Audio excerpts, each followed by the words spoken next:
Assalamualaikum warahmatullahi wabarakatuh. Ahlan wa marhaban bikum. Pada video kali ini kita akan membahas materi latihan kaidah bahasa Arab dengan tipe soal analisis teks. Di sini terdapat 15 soal yang akan kita bahas. Untuk kunci atau tips mengerjakan soal ini adalah dengan membaca soalnya terlebih dahulu, kemudian kita menganalisis teks yang dipertanyakan pada soal tersebut. Kita bahas soal yang pertama. Soalnya yaitu kaifa syaklu lafzi lugha al-Qur'an fin nasyi as-sabiq. Bagaimana harokat lafaz lugha al-Qur'an pada teks tersebut atau teks di atas. Kita cari lafaz lugha al-Qur'an. Ini sudah kita temukan lugha al-Qur'an. Kemudian kita tentukan kedudukan lafaz ini dalam kalimat. Sebelumnya kita cari ada huruf anna, yaitu saudaranya inna, yang memiliki fungsi menasabkan mubtada menjadi isimnya dan merofakkan khobar menjadi khobarnya.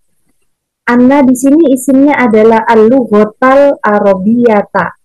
Ya, kemudian khobarnya adalah lughatul Quran. Jadi lughatul Quran ini kedudukannya adalah menjadi khobarnya Anna. Kemudian maka karena lughah ini menjadi khobarnya Anna, sebagaimana diketahui bahwa khobar Anna itu di i'rab rofa dan tanda rofaknya adalah dengan dhamma, dikarenakan lafaz lughah ini bentuknya adalah mufrad. Ya, jadi lughatu untuk jawaban A, ba, B, alif, ba kita tinggalkan dan kita menuju jawaban jim dan dal yang sama yaitu lughatu. Kemudian bagaimana dengan Al-Qur'an? Kedudukan Al-Qur'an di sini adalah sebagai mudhof ilaih atau isim yang disandarkan kepada lughah. Jadi lughah ini juga sebagai mudhof ilaihnya adalah Al-Qur'an. Bagaimana diketahui bahwa mudhof ilaih itu selamanya di i'rab jar? Karena bentuk lafaz Al-Qur'an ini adalah mufrad, maka tanda jarnya dengan menggunakan harokat kasroh. Jadi jawaban yang benar adalah jim, lughatul Qur'an. Kemudian menuju pada pertanyaan kedua. Pertanyaannya yaitu kaifa syaklu lafzi asyarif fin nasyi as-sabiq.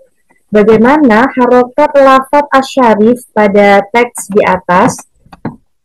Kita temukan terlebih dahulu mana kata asyarif. Ini ada di akhir kalimat. Sebagaimana kita ketahui di sini arti dari walughatu dinina asyarif dan bahasa agama kita yang mulia. Jadi asyarif di sini kedudukannya sebagai naat atau sifat. Ya, semuanya sama asyarif pilihan jawabannya. Kemudian untuk menentukan harokatnya, kita tentukan dulu kedudukan asyarif dalam kalimat ini. Kedudukan asyarif di sini adalah sebagai naat atau sifat. Kemudian sebagaimana kita ketahui bahwa naat atau sifat i'rabnya itu mengikuti isim yang disifati. Dalam hal ini yaitu dinina yang di i'rab jar karena menjadi mudhof ilaih disandarkan pada lafaz lugha. Nah, karena dinina di sini adalah i'rabnya jar, maka asyarif secara otomatis juga di i'rab jar karena i'rabnya mengikuti i'rab isim yang disifati. Kemudian untuk menentukan tanda jarnya, kita ketahui bahwa asyarif di sini bentuknya adalah isim mufrad. Maka isim mufrad ketika di i'rab jar, tanda jarnya adalah dengan harokat kasroh.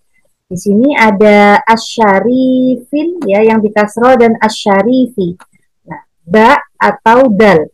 Perlu diketahui bahwa isim yang kemasukan al itu tidak boleh ditanwin.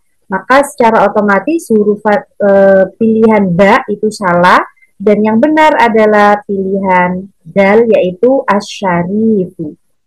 Kemudian menuju pada pertanyaan ketiga, pertanyaannya yaitu kaifa syaklu lafzi aksar finnasi as-sabiq, bagaimana harokat lafaz aksar pada teks di atas.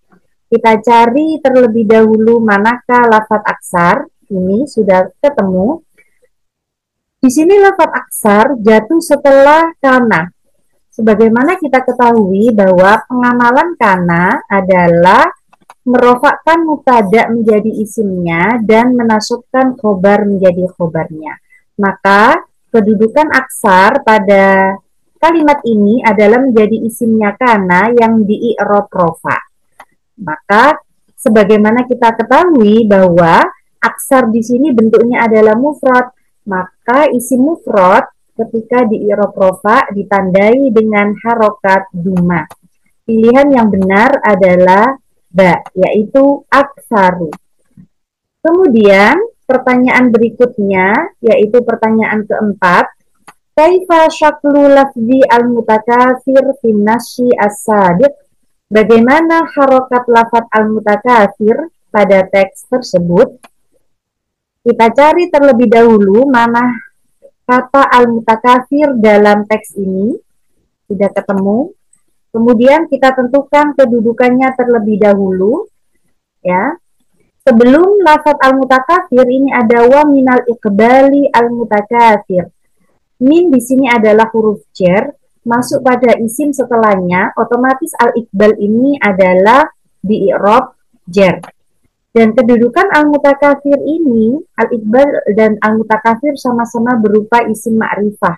Maka al-mutakatsir ini adalah na'at atau sifat yang mensifati lafaz al-iqbal. Sebagaimana kita ketahui bahwa i'rab na'at atau sifat itu mengikuti i'rab isim yang disifati, dalam hal ini yaitu al-iqbal.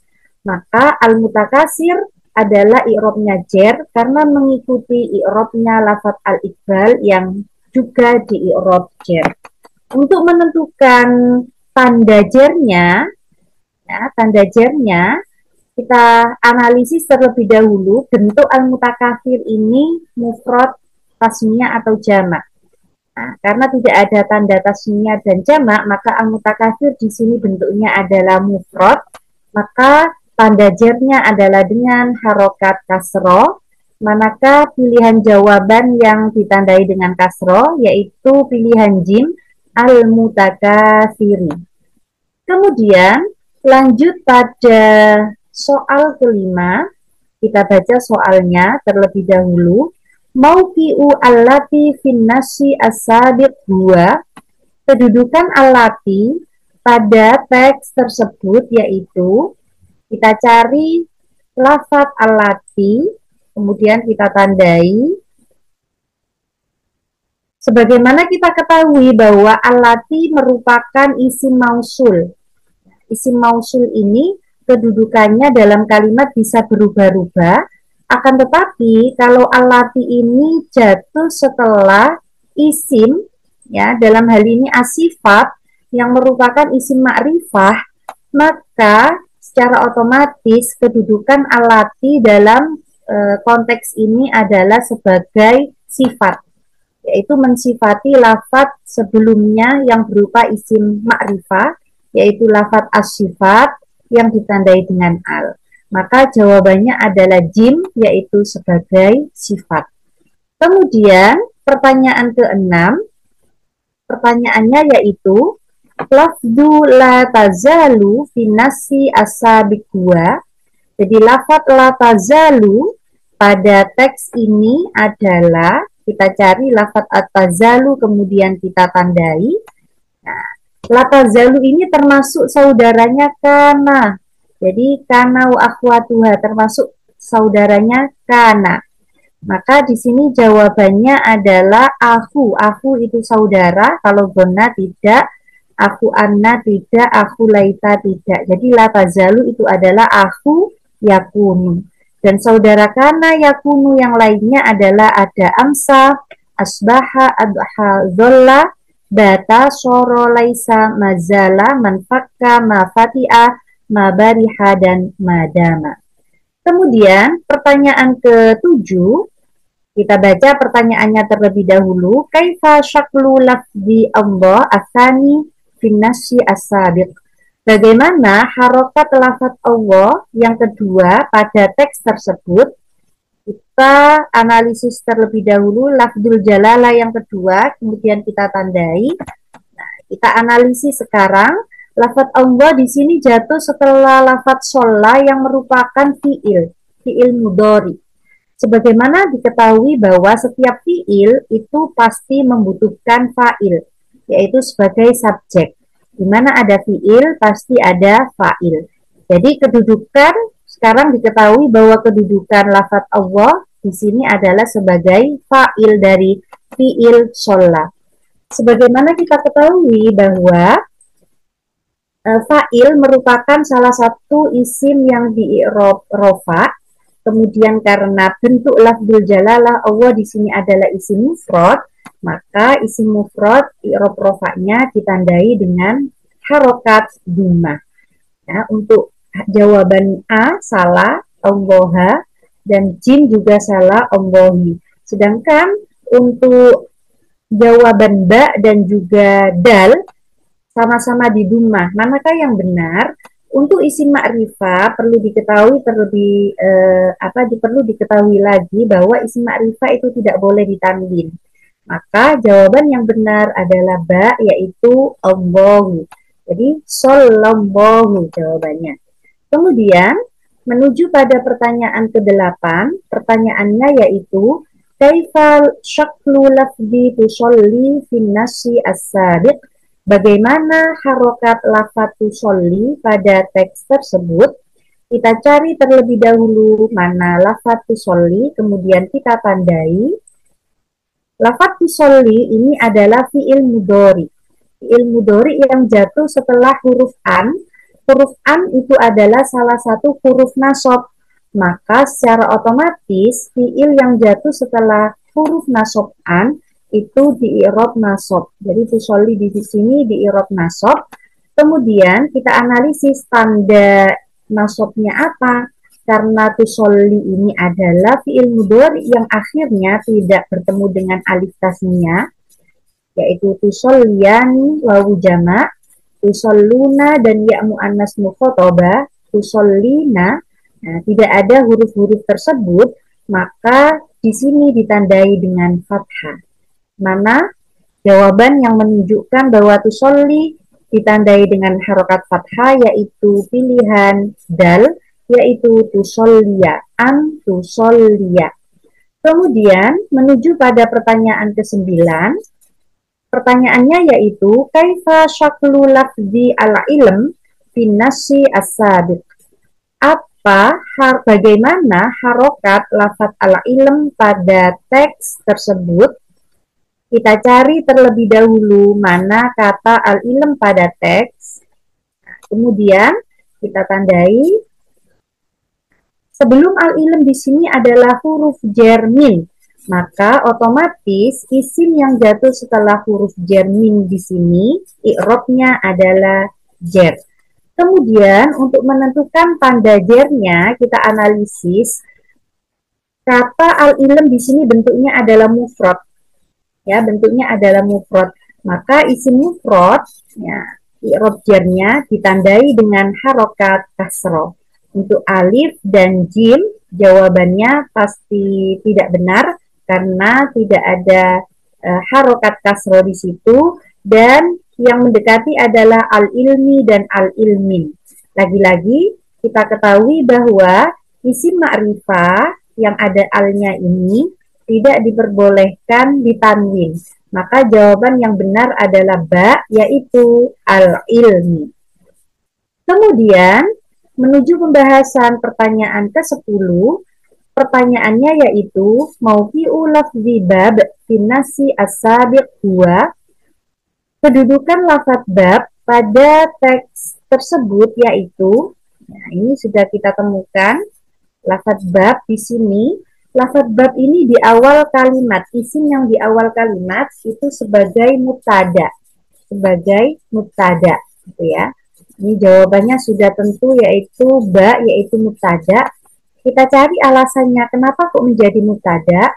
Karena bab di sini adalah kalimat isim yang di awal kalimat, mengawali kalimat dan sunyi dari amil lafzi. Jadi mubtada itu artinya di awal. Nah, kemudian kok bisa isim nakiroh menjadi mubtada, padahal syarat untuk menjadi mubtada itu harus berupa isim ma'rifah. Dalam hal ini bab adalah babun adalah isim nakiroh. Hal ini diperbolehkan karena ada musawwir, yaitu berupa minal ilmi, ya, yang mensifati lafaz babun minal ilmi, yaitu susunan dari jar dan majrur.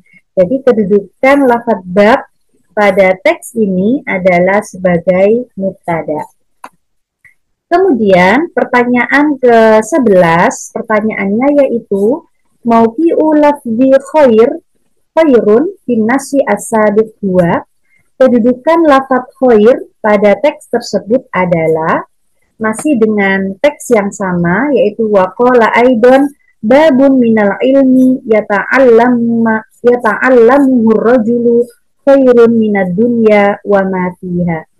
Jadi Rasul juga bersabda bahwa satu bab dari ilmu yang dipelajari oleh seseorang itu lebih baik daripada dunia dan seisinya. Jadi di sini khairun, ya, jadi babun minal ilmi yata'allamuhu rajulu itu sebagai mubtada, dan khairun di sini, ya, perlu kita ketahui di mana ada mubtada pasti membutuhkan khobar. Kalau tadi fiil pasangannya adalah fa'il. Kalau di sini mubtada pasti ada khobar. Jadi setelah kita temukan mubtada, kita harus menemukan khobarnya mana. Karena khobar itu adalah unsur yang menyempurnakan makna dari mubtada. Jadi mubtada itu maknanya menjadi sempurna kalau khobar itu disebutkan. Kalau tidak ada khobar, maka mubtada itu maknanya tidak menjadi sempurna. Jadi lafaz khairun minad dunya wa ma fiha ini adalah sebagai khobarnya babun minal ilmi yata'allamuhu rajulu. Jadi jawabannya adalah alif sebagai khobar. Kemudian pertanyaan ke-12, pertanyaannya yaitu lafduma finnasi as-sabiq 2. Lafaz ma pada teks tersebut adalah, kita cari lafaz ma, kemudian kita tandai. Pilihannya ada manafi. Manafi tidak mungkin karena manafi ini menunjukkan arti negatif. Sedangkan tadi kita artikan ma di sini adalah sesuatu, ya, bukan sesuatu, bukan hal yang negatif, maknanya adalah sesuatu. Kemudian untuk ba, ma masdariyah tidak mungkin karena ma masdariyah itu adalah ma yang masuk pada fiil, kemudian ma dan fiil tersebut bisa ditakwil menjadi isim masdar. Kemudian untuk ma zaidah juga tidak mungkin karena ma zaidah itu adalah ma tambahan yang tidak memiliki makna. Jadi jawaban yang benar adalah jim. Ma di sini adalah ma mausul yang memiliki arti sesuatu. Kemudian pertanyaan ke-13 yaitu sighatul lafzi rasul finnasi as-sabiq dia. Sighoh bentuk lafaz rasul pada teks tersebut yaitu lafaz rasul, Rasulullah di sini, kemudian kita tandai. Nah, rasul di sini adalah bentuknya isim maf'ul, ya, isim maf'ul, rasul utusan atau memiliki arti diutus. Jadi isim maf'ul selain mengikuti wazan atau bentuk maf'ulun, contohnya mansurun dan lain sebagainya, itu juga ada bentuk lain yaitu mengikuti wazan atau bentuk fa'ulun. Contohnya adalah rasulun. Jadi rasulun di sini sighotnya adalah isim maf'ul. Kemudian pertanyaan ke-14 kita bacakan soalnya. Mauqi'u lafzi raq'ah finnasi as-sabiq 2. Kedudukan lafaz raq'ah pada teks tersebut adalah sebagai apa? Kita cari terlebih dahulu kata raq'ah pada teks, kemudian kita tandai dan kita tentukan kedudukannya, yaitu di sini sebelumnya ada lafaz mi'ah. Mi'ah itu adalah bilangan, ratusan. Perlu diketahui bahwa untuk ma'dud atau sesuatu yang terbilang dari adat atau angka ratusan, itu bentuknya adalah mufrad, ya, bentuknya adalah mufrad. Di sini benar, yaitu rok'ah, dan kedudukannya adalah sebagai mudhof ilaih yang di-i'rab jar. Mi'atu rok'atin artinya 100 rokaat. Jadi mi'ah di sini adat, rok'ah ini adalah ma'dud. Ma'dud dari angka ratusan, mi'ah di sini itu bentuknya adalah mufrad dan menjadi mudhof ilaih, kemudian di-i'rab jar. Jadi jawabannya adalah ba, yaitu mudhof ilaih. Pertanyaan yang terakhir, pertanyaan ke-15, yaitu kaifa syaklu lafzi fatata'allam finnasi as-sabiq. Bagaimana harokat lafaz fatata'allam pada teks tersebut? Kita cari lafaz fatata'allam, kemudian kita tandai. Kemudian di sini fatata'allam ada huruf athof fa. Fa di sini artinya kemudian. Ya, kemudian memiliki arti kemudian. Maka tata alam di sini adalah maktuf, yaitu disambungkan dengan lafaz sebelumnya taghdua. Karena taghdua ini adalah fiil yang kemasukan huruf nasab an, jadi taghdua ini i'rabnya nasab. Karena maktuf itu mengikuti i'rab maktuf alaih, yaitu lafaz yang dihubungkan sebelumnya, maka fatata alam di sini juga di i'rab nasab.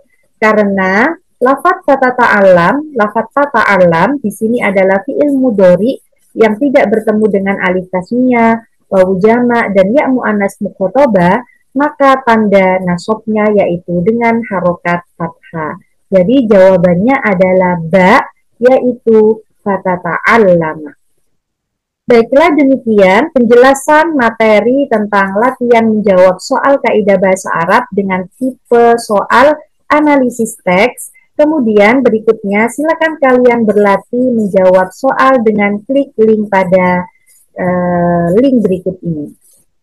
Assalamualaikum warahmatullahi wabarakatuh.